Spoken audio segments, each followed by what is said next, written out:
네, 이번에는 청와대로 가겠습니다. 2조 원대 규모의 K9 자주포 수출, 이집트 수출 계약이 체결됐다는 소식이 전해졌죠. 반가운 소식인데, 근데 그 뒤에 여러 가지 지금 논란이 불거지고 있습니다.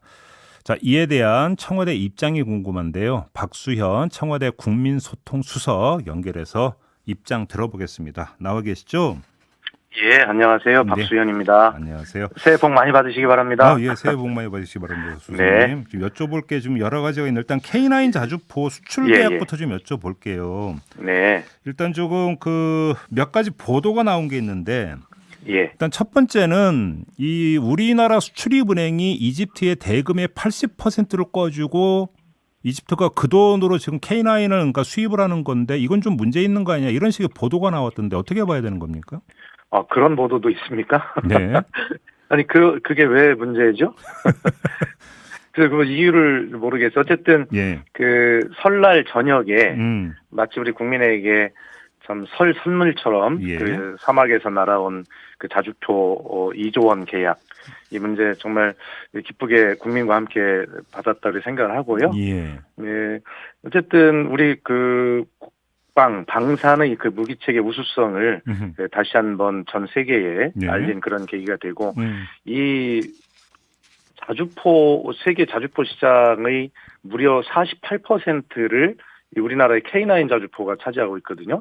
굉장히 자랑스러운 일 아닙니까? 네네. 그리고 작년 2021년은 우리 역사상 처음으로 방산 수입을 앞선 그런 나라가 됐고요. 그 다음에 우리나라가 이제는 그 무슨 뭐 비행기까지 만들어서 수출을 하고요. 그 다음에 잠수함까지 수출하는 세계 5번째 나라라는 것은 잘 모르실 겁니다. 잠수함도 수출하고 있나요? 그럼요. 좀 사회자께서 모르시잖아요. 네. 근데 이런 것들은 대개 그 나라의 그 안보, 보안 이런 것 때문에 다 밝힐 수는 없습니다. 그런 요청이 있기 때문에요. 예. 그러나 우리가 이렇게 종합적으로 보면 세계 6대 군사 강국이 되었다라는 평가와 그다음에 그 잠수함까지 수출하는 그런 방산 수출이 수입을 앞선 나라가 작년에 최초로 된 것이고 한 100억 불 수출의 토대를 마련한 그런 성과인데요. 네. 이것이 꼭 문재인 정부의 성과만이라고 저희가 이야기하는 것이 아니라 역대 정부가 쭉 누적해온 대한민국 역량의 어떤 그 성과다 이렇게 말씀드리고 네. 국민과 기업과 정부가 함께 손을 맞잡고 한 노력이니 뭐 수출입은행이 어떻고 이런 거 하지 마시고요. 이제 좀 자부심을 가졌으면 좋겠습니다. 왜 그러시는지 모르겠어요. 근데 이제 아마 이렇게 보도를 내놓는 언론사는 이러다가 떼이는 네. 거 아니냐 아마 이걸 걱정하는 것 같던데요. 아니요. 어느 나라든 우리나라의 경우를 보면 수출입은행이 거기에 왜 협상팀으로 왜 갑니까? 다 그런 금융 지원의 조건이 있기 때문에 가는 것이거든요. 예. 지금은 단순히 한 기업과 기업, 나라와 나라가 바이어와 셀러로 단순한 관계가 아니라요. 이런 것을 전략 수출을 하는 데는 산업협력, 금융 지원, 뭐 현지 생산, 뭐 이런 여러 가지 조건들이 굉장히 까다롭게 붙어오는 시대가 됐습니다. 예. 그렇기 때문에 뭐 일부에서는 뭐 기업이 수출한 거지 정부가 한 거냐라고 또 비판을 하시는데요. 맞습니다. 다 기업이 하신 거죠. 그러나 지금은 그런 조건이 굉장히 까다롭기 때문에 정부가 나서지 않으면 안 되는 시대가 됐고요. 그건 우리나라뿐만이 아니라 어느 나라나 마찬가지입니다. 그리고 우리나라가 예를 들어 선진국에 수출할 때도 마찬가지고 다른 선진국도 다른 나라에 수출할 때 다 수출입은행의 조건을 끼고 하는 것입니다. 왜 그게 문제죠? 그리고 그 조건을 밝혀라 그러면 다음 나라에 우리가 어떻게 수출합니까? 네. 그리고 전 나라 수출했던 예를 들어서 호주 등 전에 수출했던 나라들 있잖아요. 네. 모든 조건이 같을 수는 없잖아요. 한마디로 좀 전문 용어로 영업 비밀까지 깔아 이런 얘기인데 이게 애국행위입니까? 이거는 오히려 해국행위다 저는 그렇게 생각하고요. 우리가 다음 나라에도 수출이 지금 기다리고 있는데 그렇게 하시면 안 되죠. 그러면 한번 이렇게 여쭤볼게요. 그러니까 수출입은행이 금융 지원을 해서 이제 수출이 그러니까 성사된 케이스가 이번이 이집트 K9 자주포 수출 말고도 여러 건이 있다 이렇게 보면 되는 겁니까? 당연하죠. 그리고 그건 당연한 것이고요. 네. 그리고 말씀드렸지만 다른 선진국들도 수출을 할 때 다 그렇게 합니다. 예. 그런 영업 비밀까지 다 공개하라는 것은 다음 나라에 우리가 수출해야 될 그런 어떤 영업 어떤 이익을 전부 다 공개하라는 것인데요. 네. 그건 기업을 보호하는 게 아니죠. 예. 혹시 그러면 그러니까 뭐 일부 언론이 제기하는 떼일 그 우려 이런 것들은 말 그대로 기우입니까? 너무 나간 겁니까? 저는 그런 얘기 처음 들어봅니다.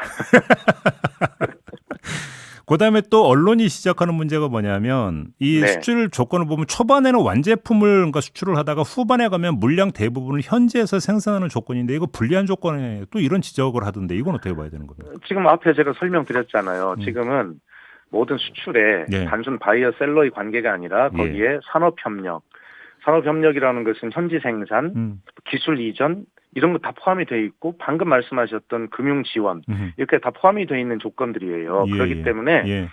기업이 아무리 좋은 물건을 만들고 또 투자를 해서 만들고 뭐 그렇다 하더라도 그 기업만이 할 수 있는 일이 아닙니다. 나머지 영역은 전부 다 정부 영역이잖아요. 네. 또 정부도 수출과 직접 관련이 없는 부서 아니고는 금융 뭐 이런 게 무슨 관계가 있어요. 수출하고.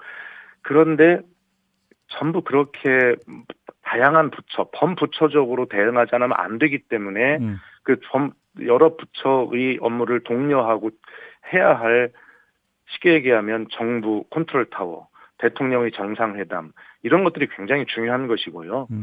특히 상대국의 조건이라는 게 있습니다. 여건이 이집트만 예를 들어도 이집트는 우리와 다른 정부 형태를 가지고 있습니다. 네네. 이집트 대통령께서 모든 것을 다 관장해서 결정하는 그런 문화가 아직 있는 것이거든요. 그렇기 때문에 이렇게 그런 다양한 조건과 여건들을 다 맞추어서 수출을 해야 하는데 대통령이 뭐 정상회담했다고 그게 된 거냐라고 예. 물으시면 예. 참 이렇게 세상 변하는 것을 모르는 질문일 수 있는가. 그러나 거듭 강조하지만 어떤 기업과 국민과 정부가 함께 손을 맞잡은 결과이고 네. 문재인 정부만이 아니라 역대 정부의 그런 노력들이 차곡차곡 쌓여서 생긴 성과다라는 것을 다시 한번 말씀드립니다. 자, 하나만 더 여쭤볼게요. 그럼 이 관련해서 이건 SBS가 보도한 내용을 그대로 읽어드리면 이제 그 수출의 이제 당사자 한화 디펜스잖아요. 예, 그렇습니다. 한화 디펜스가 악조건을 감내하도록 조율하는 과정에서 방위사업청이 한화 디펜스에 근사한 당근을 제공했다는 말도 들린다. 이런 식으로 보도를 했거든요. 이건 어떻게 되는 겁니까? 전혀 사실이 아니고요. 예. 어제 방사청이 하도 기가 막히니까 입장을 발표했지 않습니까? 네네. 참고하시면 될 거고요. 예. 그다음에 처음에 가기 전부터 일부 정치권과 일부 언론에서 외유다. 그다음에 네네네. 뭐 또 심지어는 빈손 귀국이다 이렇게 이야기를 했지 않습니까? 네네. 근데 저희들은 당연히 계약이 될 걸 알고 있었고요. 대통령 순방단 일행이 우리 국내에 도착하자마자 방사청장이 그 다음날 다시 이집트로 날아갔습니다. 다 공개할 수는 없지만 그런 이유가 있지 않겠습니까? 예. 그런데 우리 야당과 일부 언론에게 사실 고맙다고 해야 될 겁니다. 왜 그러냐면 하도 국내에서 그렇게 막 빈손 귀국할 거다 하니까 이집트에서는 그런 우리 그 야당과 언론의 보도를 보고 문재인 대통령이 빈손으로 가면 곤란해질 거기 때문에 더구나 선거철인데 그러니까 불리한 조건에라도 계약을 하겠지라고 벼랑 끝 전술을 당연히 이집트는 쓸 거 아닙니까? 잠깐만요. 그런 일이 있었습니까, 실제로? 네, 그렇습니다. 예. 그래요? 예, 그리고 잠깐만 좀 더 구체적으로 진행 상황이 어땠는지를 말씀해 주실 수는 없나요? 그럼요. 예, 그래서 지금 말씀을 드리는데요. 네. 그래서 이제 그런 이집트로서는 당연한 전술이죠. 전략이고. 그런데 아마 우리 대통령께서 그 야당과 언론의 비판을 피하기 위해서 정말 내 순방 기간 중에 계약을 해라라고 그렇게 하셨다면 우리 기업에게 굉장히 불리한 조건으로 계약이 됐을 거 아닙니까? 예. 그런 입장을 바꿔놓고 생각해도 우리도 그랬을 거 아니겠습니까? 거꾸로 보면. 예, 이집트를 뭐 원망하거나 그런 것이 아니라 당연히 전략이죠. 그런데 거기에서 대통령이 강은호 방사청장에게 지시하는 것이 언론에 다 보도됐지 않습니까? 내 순방 성과를 내기 위해서 그렇게 무리하게 계약하지 마라. 네. 양국의 건설적 관계 발전을 위해서 건전한 협상을 해라라고 쉽게 얘기하면 배짱을 딱 부리고 온 겁니다. 예. 그래서 제가 페이스북에 썼지만 빈손 귀국이 아니라 문재인 대통령의 빈손 전략이다. 빈손으로 돌아가도 좋다라고 하는 빈손 전략이다라고 썼는데요.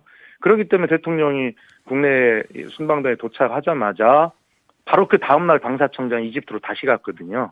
그러면 그 사이에 이제 이집트에서 그러면 다시 연락이 왔다는 말씀이신 거죠? 아마 그것은 이집트 입장을 생각해서 제가 말씀을 드리지 않겠지만 그렇게 아마 알으시면 되겠습니다. 그래요? 알겠습니다. 그래서 예. 우리 기업의 협상팀이 남아 있었고 또 외교 다 남아 있었는데요. 방사청장이 다시 다음날 바로 날아갔고 계약이 된 것이고 마치 드라마처럼 그 설날 저녁에 설 선물처럼 도착한 거 아니겠습니까? 알겠습니다. 어쨌든 이 문제는 문재인 대통령의 빈손 전략이라고 하는 그런 것도 평가를 할 수 있겠습니다만 대통령께 이렇게 말씀하셨습니다.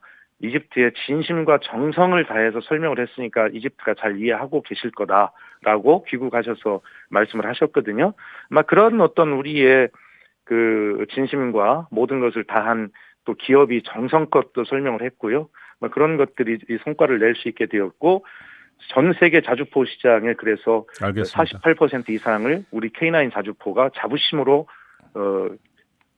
그렇게 하고 있다라는 말씀을 드립니다. 자, 다음으로 넘어가겠는데요. 김정숙 여사의 피라미드 비공개 방문이 있지 않습니까?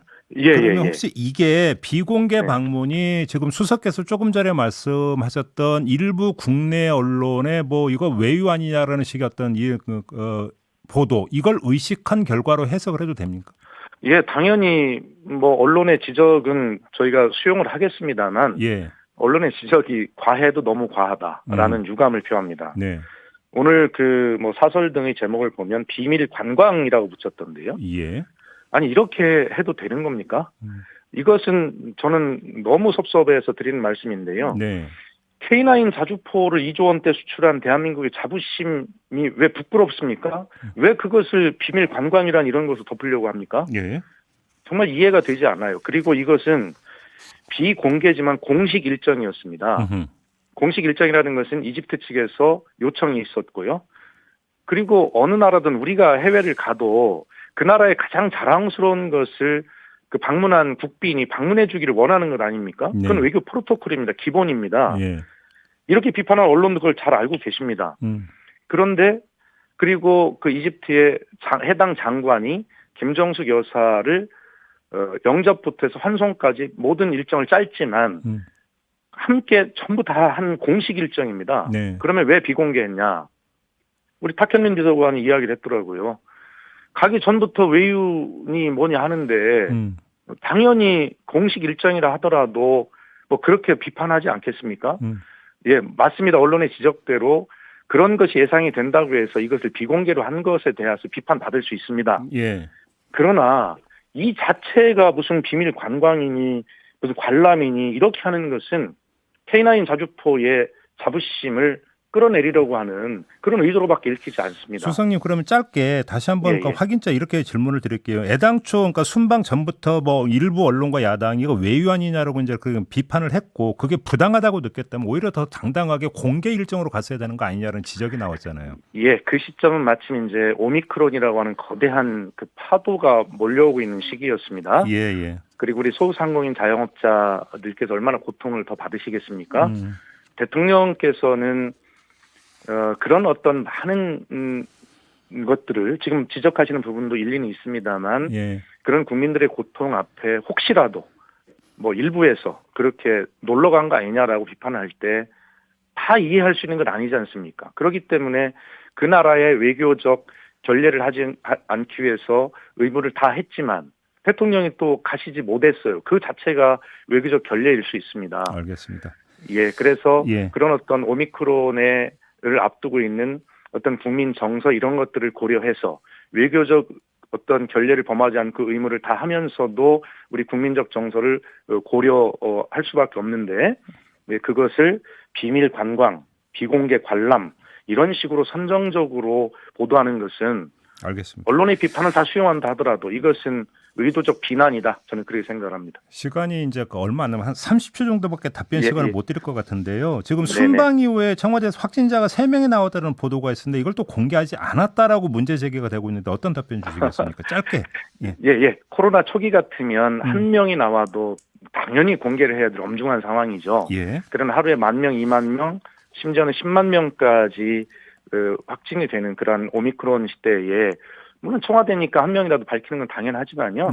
뭐 그런 어떤 것들이 오히려 국민께 드릴 불안감도 있을 수 있고요. 불안감 또 때문에 그것을 뭐 예. 크게 그렇게 한두 명 확진자가 나오는 것이 아무리 청와대라 하더라도 그렇게 심각한 알겠습니다. 상황으로 인식하지는 못한 그런 뭐 소통수로서 제 불찰도 있었던 건 맞습니다만 알겠습니다. 그것을 숨기기 위해서 은폐하려는 의도는 전혀 없었습니다. 마무리하겠습니다. 고맙습니다. 감사합니다. 네, 지금까지 박수연 청와대 국민소통수석이었습니다.